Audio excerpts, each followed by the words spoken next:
दिल से पूछ रहे हैं, बहुत सारे लोगों का सवाल होता है, बिना पैसा का कैसे चुनाव लड़ा जाता है और कैसे लड़िएगा आप? क्योंकि पैसा के बगैर आज के टाइम में मतलब सोच पाना बहुत कठिन होता है। हम आपको ये बात और विधानसभा का जो एजेंडा रहता है वो बिल्कुल अलग होता है और हमको पूरा भरोसा है कि चूंकि जब से जयराम जी का उदय हुआ है लोग यही नारा लगा रहे हैं, next CM Jairam Mahato, next CM Jairam Mahato. तो उस परिस्थिति में हमको पूरा ये बात दिख रहा है कि विधानसभा में हम लोग एक तीसरे विकल्प के रूप में जो है वो प्रदेश में उभरेंगे और जिस तरह का रुझान और आशीर्वाद उन्होंने पहली बार कहा है कि जो हमारे साथ आंदोलन में संघर्ष किए हैं, जो हमारे साथ पुराने समय से अभी तक रह रहे हैं, जो हर जन मुद्दा को उठाया हम लोगों के साथ, हमारा पहला उम्मीदवार वही होगा। ये बात एकदम दावे के साथ करें, ये हमारे माननीय अध्यक्ष जी का पहला नियम है। उन्होंने कहा कि अगर यदि धनबल के लोगों को आना रहता, चुनाव लड़ना रहता, तो वो लोग तो कहीं से भी हम लोग बुला सकते थे, क्या कमी है?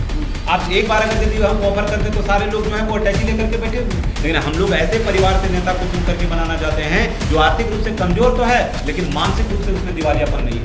तो झारखंड की बात कर रहा है, झारखंडियत की बात कर रहा है, माय माटी की बात कर रहा है और इसके इंसाफ के लिए लड़ने के लिए अपनी आवाज को सड़क से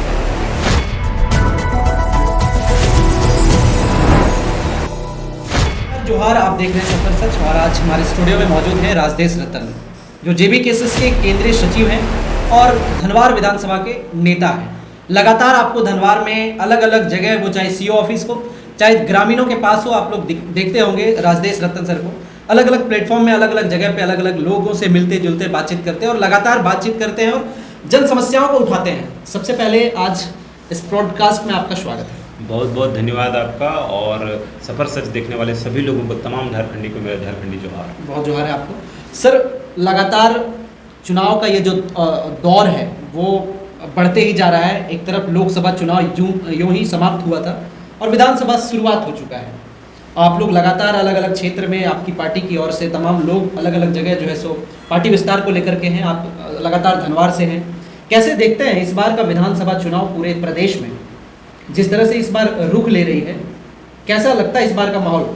देखिए, आपको हम बताना चाहते हैं कि लोकसभा चुनाव का जो परिणाम आया उसमें हम लोग कोई सीट जीते नहीं, लेकिन एक बात बताना चाहते हैं कि हम लोगों ने जनता का दिल जीता, ये बात स्पष्ट हो गया। क्योंकि हम लोग 8 लाख से अधिक वोट लेकर के आए और इससे दिखा कि इस प्रदेश में 8 लाख वोट लेकर के अगर यदि कोई बिना व्यवस्था का, बिना संसाधन का या सीमित संसाधन के साथ लेकर के आ रहा है, इसका मतलब है कि कहीं ना कहीं जो है वो जयराम जी की विचारधारा और JLKM JBKSS की विचारधारा जो है वो जन जन तक पहुँच गई है।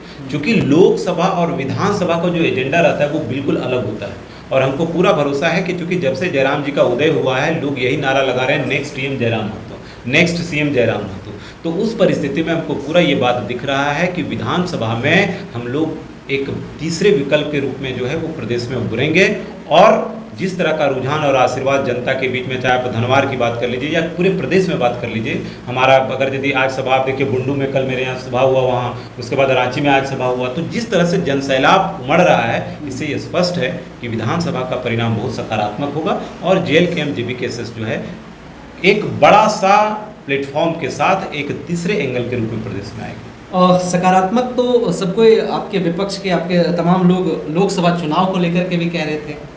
मतलब यूं ही बातों में लोग कहते हैं कि लोकसभा चुनाव में देख लिया, विधानसभा चुनाव देखना बाकी है। तो कैसे देखते हैं, मतलब कुछ निष्कर्ष बदलाव की ओर होगा? देखिए, जितने भी हम लोगों के विपक्षी हैं वो लोग इस बात को भले बाहर में बोल रहे हैं, बाहर मुँह से बोलते हैं वो लोग, उन लोगों को भी पता है कि लड़कों ने किया तो कमाल जरूर है।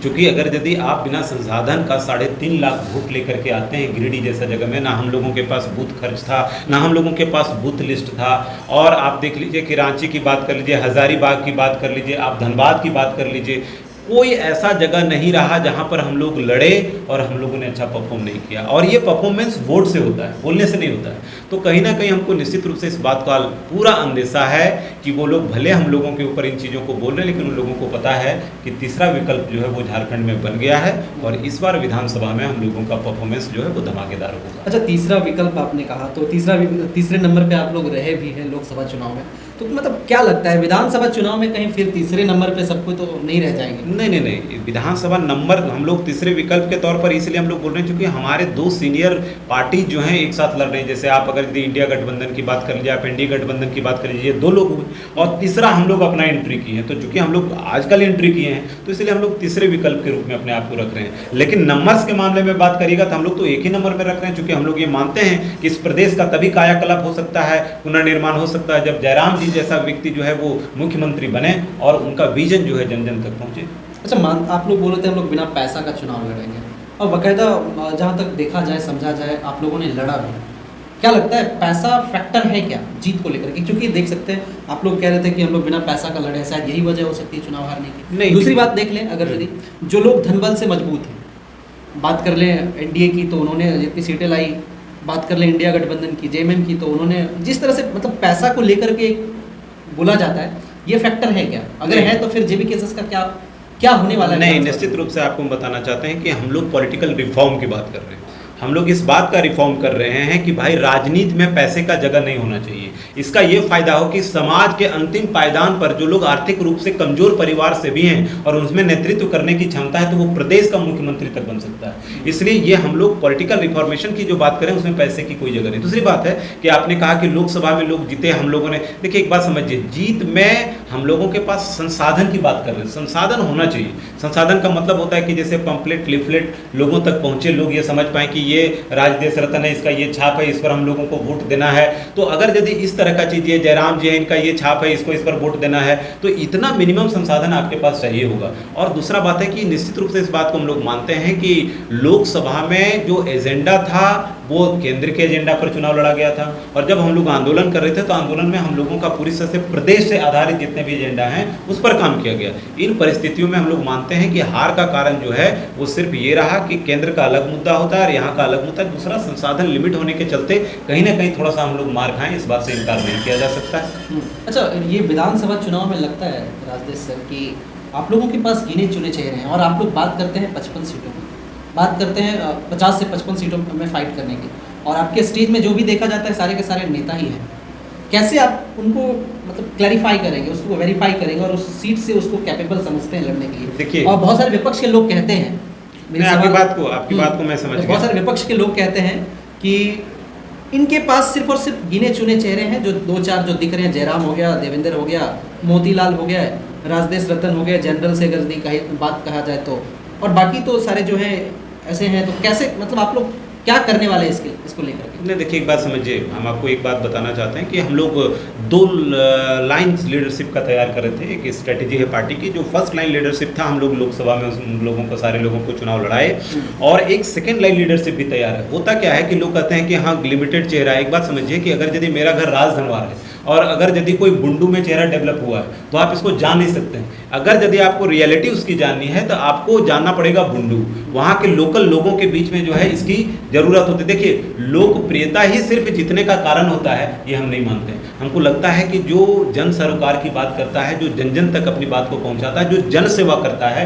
वो एक चेहरा होता है, वो लोकल चेहरा होता है, और लोकल चेहरा से ही आप विधानसभा जीत सकते हैं। इसलिए अगर यदि आज हम लोग कहीं पर इंटरव्यू कर रहे हैं तो दूसरे छोर का अगर यदि कैंडिडेट को आप नहीं जानते हैं, इसका मतलब ये नहीं कि वो अपने लोकल जगह पर जो है, अपने स्थानीय जगह पर वो प्रचलित नहीं है, वहाँ चुनाव नहीं जीत सकता है। ये जिस तरह के लोग ये कह रहे हैं, लिमिटेड चेहरे की बात कर रहे हैं, देखिए किसी भी पार्टी में 2-4-5 चेहरे महत्वपूर्ण होते हैं, क्योंकि उसका अपना लीडरशिप होता है, अपनी एक क्वालिटी होती है। लेकिन हम मानते हैं कि अगर 60 सीट में भी हम लोग चुनाव लड़ेंगे तो सारे जगह पर पढ़े लिखे उम्मीदवार हम लोगों के आएंगे, बढ़िया चेहरा रहेगा, लोकप्रिय चेहरा रहेगा, जो जन सरोकार से अपना मतलब रखते हैं, इस तरह के लोग आएंगे और हम लोग चुनाव जीतेंगे। एक बात दिल से पूछ रहे हैं, बहुत सारे लोगों का सवाल आता है, बिना पैसा का कैसे चुनाव लड़ा जाता है और कैसे लड़िएगा आप लोग? क्योंकि पैसा के बगैर आज के टाइम में मतलब सोच पाना बहुत कठिन होता है। हम आपको ये बात बताना चाहते हैं कि बता रहे हैं कि चुनाव लड़ कौन रहा है, इस पर आप ध्यान दीजिए।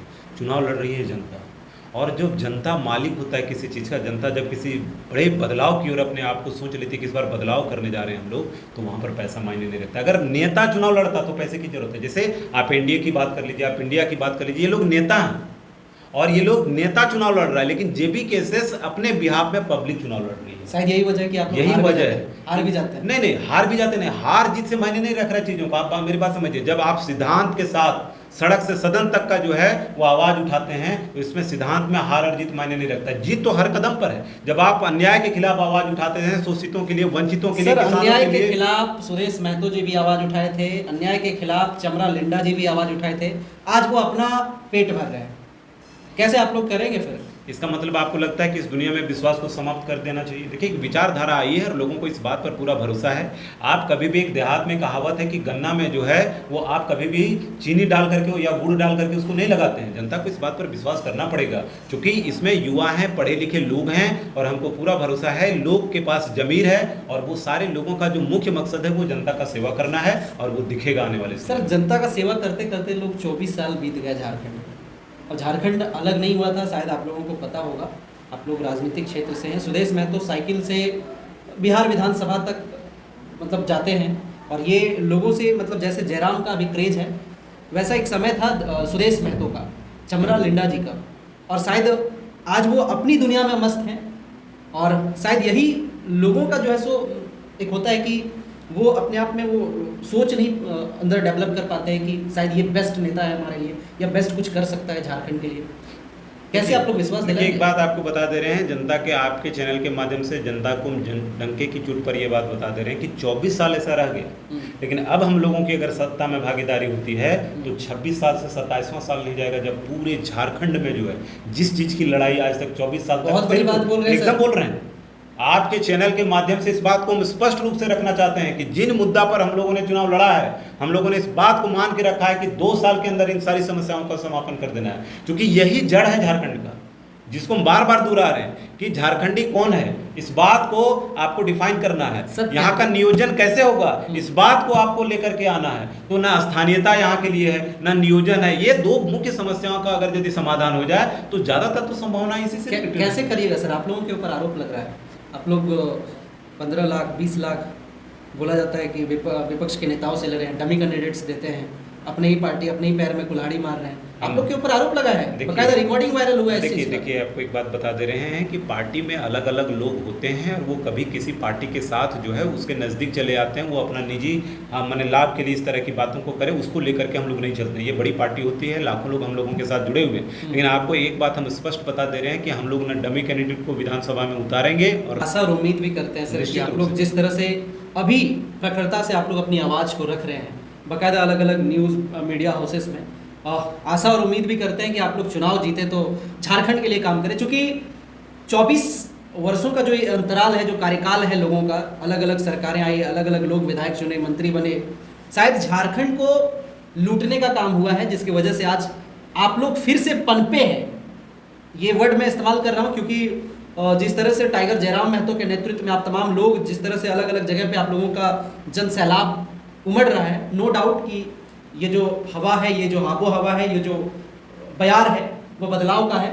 और अंतिम में तमाम लोगों को कुछ कहेंगे विधानसभा चुनाव को लेकर? निश्चित रूप से हम आपके चैनल के माध्यम से तमाम झारखंड की जनता को ये अपील करना चाहते हैं कि पहली बार ऐसा हुआ है 24 साल में जब लोग जात पात से उठ करके और झारखंडियत की बात कर रहे हैं, और ये एक मुहिम जो है वो झारखंड के पुनर्निर्माण की है। और इस पुनर्निर्माण में जो है वो आप लोग सभी लोग अपनी सहभागिता और अपना भागीदारी जो है वो सुनिश्चित करिए। जयराम जी के हाथों को मजबूत करिए। आप जहाँ जहाँ भी उनके कैंडिडेट पूरे प्रदेश में लड़ रहे हैं, आप सिर्फ समझिए कि जयराम जी हर जगह से चुनाव लड़ रहे हैं, और इस बात को मान करके चलिए कि ऐसे युवाओं के हाथ में इस बार सत्ता सौंपना है जो पढ़े लिखे रहें, जो अपनी आवाज़ को बुलंद कर सकें, और दलितों का, शोषितों का, और ऐसे किसानों का, विद्यार्थियों का, नवयुवक का, इन लोगों का, सभी लोगों का आवाज़ जो है वो सदन में गूंजे और उन लोगों के साथ इंसाफ हो। इसके लिए हम सभी लोग आप लोगों के लिए ये हमेशा आप लोगों से निवेदन करते हैं कि जेबी केसेस को भरपूर समर्थन दीजिए। बहुत बहुत धन्यवाद। बहुत धन्यवाद सर आपका, और खास बातचीत करने के लिए धन्यवाद। बाकी आप तमाम लोग क्या सोचते हैं इस पॉडकास्ट को लेकर के अपनी प्रतिक्रिया में जरूर भेजें। बहुत धन्यवाद। जोहार, जय हिंद।